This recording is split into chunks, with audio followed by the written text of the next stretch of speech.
Okay, so anybody else out there love K-dramas? Because, man, this show, Love Next Door, is really like giving me my fix, you know? Totally. We are diving into episodes 7 and 8 on this deep dive, and let me tell you, things get a little wild. Like, we've got confessions, we got family, like throwdowns, even a little bit of a medical mystery. Ooh. Are you ready to unpack this? Absolutely. That last episode, talk about a cliffhanger. I am so curious to see where this crazy train goes. Right. So Seok-ryu and Seung-hyo, they're this close to a confession, and then bam, Bam. the ex-fiancé shows up, back to stir up some trouble. Oh, classic. Our recap author actually called it a rude interruption, Uh-huh. which I kind of have to agree with. It felt very out of the blue. What do you think? It's such a classic K-drama trope, though, isn't it? Like, just when things are getting good. Gotta throw in some kind of wrench. Exactly. But it is interesting, like, the recap author, they called it out as clunky this time. I'm curious if that means it's just, like, drama for drama's sake, or if there's something more. And it's not even just his timing. Like, her parents are suddenly furious at him as if he called off the engagement. Right. Hello? Didn't they forget? He's the one who supposedly cheated? Exactly. Come on. It's so frustrating when you get those inconsistencies, like, as a Yeah, viewer. yes. Because it's like, wait, that doesn't track. Like, are you not thinking about this? Right. It just sort of highlights how sometimes K-dramas are like character development. We don't need that. We've got drama. Exactly. And to be fair, Seok-ryu wants absolutely nothing to do with her ex. But her mom. She's got other plans. Pushing for a reconciliation. Oh, yeah. Talk about a recipe for disaster. This is tapping into those, like, anxieties we all have, right? Like, family expectations versus what you want to do with your life. And I feel like, especially for women, especially, thinking about Korean society where there's all these pressures, and she's trying to figure it out. And it's really interesting to watch that play out. Yeah. And then, of course, poor Seung-hyo is stuck in the middle of this whole family drama. Right. Trying to, like, confess his feelings. And it's like his timing just can't catch a break. He's usually so reserved and, like, so to see him kind of putting his heart out there like this, it's refreshing. Sometimes these shows, it's just misunderstanding after misunderstanding. Yes. This is nice. Like, communicate, people. Yes. And speaking of refreshing. Okay, get this. So in the middle of all this chaos, they end up at a convenience store. They use the expiration date on a carton of milk to set a deadline for her to respond to his confession. Oh, come on. That's K-drama at its finest. Only in a K-drama, right? Yes.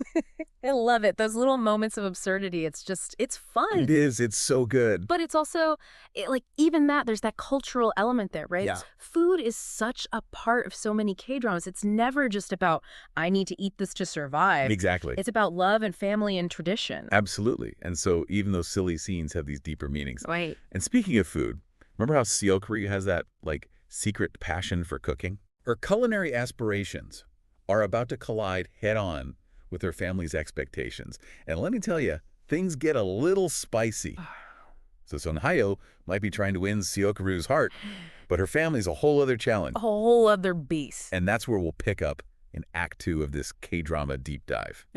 So we left off, like, with Seok-ryu facing this dilemma. Right. Family expectations, personal aspirations, like, pretty relatable for a lot of people, I think, especially, Korean culture. Oh, absolutely.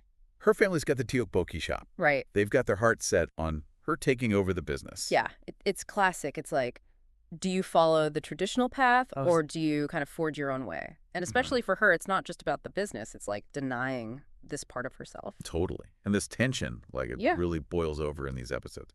Uh-oh. The recap author actually described one scene as pure makjang. Oh. Which I had to look up. Yeah. It basically means, like, deliciously dramatic. Yeah. Like over the top. And she finally, like, confronts her parents about their double standards.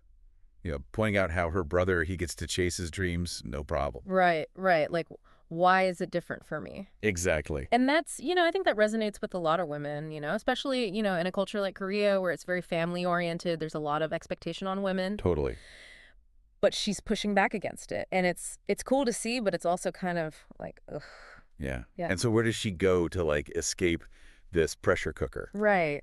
To Seung-hyo, of course. Of course. He offers up the kitchen at his architecture office for her to practice cooking after hours. Supportive friend, or... I mean, come on. Come on, show. He's racking up those perfect boyfriend points, which usually makes me a little suspicious, I gotta say. Right. It's like, what's the catch? What's gonna happen? Right. Like, they're setting us up for heartbreak. Yeah. But it is kind of sweet how he's giving her this, like, safe haven, you know. It is, yeah. A little haven. But you know what they say about good things? Yeah. Not lasting in K-dramas. Right. Just as they're about to have this, like, private cooking session. Uh-oh. Who shows up? Who is it? Hyun-joon. Oh. The ex. Of course. And he, like, wouldn't you know it, needs Seung-hyo to design a retirement home for his parents. Oh, come on. Talk about bad time.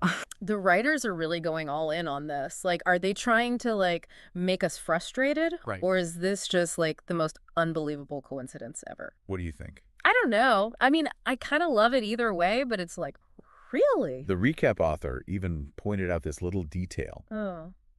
Hyun-joon ends up eating the japchae that Seok-ryu made. No. Which was obviously meant for Seung-hyo. No. It's like he's so out of sync with their connection, The you fact know? that they do that, it's like these little subtle things where you're like, yeah, you see that? It's the little things. It's not meant to be. Yeah, yeah. But buckle up because, okay, love triangle, that's one thing. Right. But then the real bombshell comes at the end of episode 8. Okay, what is it? Remember how Seok-ryu took that, like, mysterious leave of absence from work? Oh, A while back. Yeah. Whatever happened with that? Okay, get ready. Okay. Seok-ryu collapses in pain. Oh, no. And as she's being rushed to the hospital, she tells the doctor she had stomach cancer 3 years ago Oh, wow. and had part of her stomach removed. Okay. Where did that come from? That got real fast. Right. That's a lot. That was my reaction, too. I was Yeah. like, whoa, hold on, back up. But our recap author, they pointed out that these, like, sudden illnesses, hidden medical histories, Yeah. not uncommon in K-dramas. No, not at all. Like, oh, also you have amnesia, you know? Like, it's just like another Tuesday. Right. And it's like, it creates that urgency. Like, suddenly all this other stuff doesn't even matter. Exactly. It puts everything into perspective. Yeah. You're like, oh, life is short. And as if that wasn't enough of a bombshell, Yeah. guess who shows up at the hospital? Okay, who?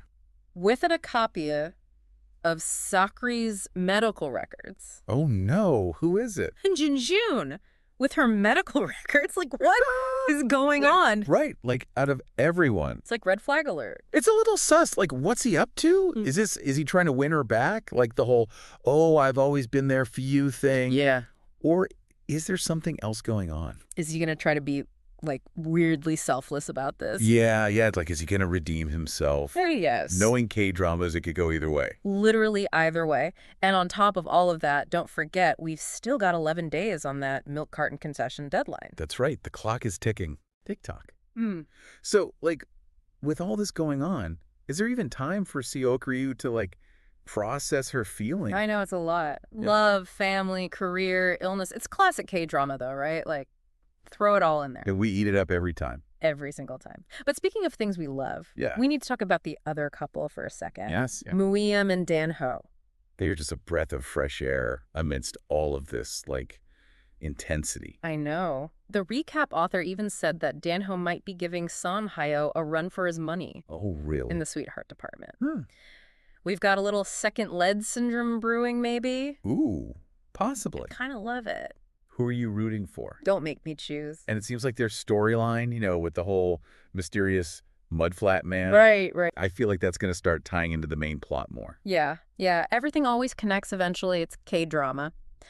So we're at the end of these episodes, and honestly, more questions than answers. I know. Will they, won't they? Right. What's Hyun-joon gonna do? Medical records. Who is Mudflat Man? So good. We'll have to wait and see.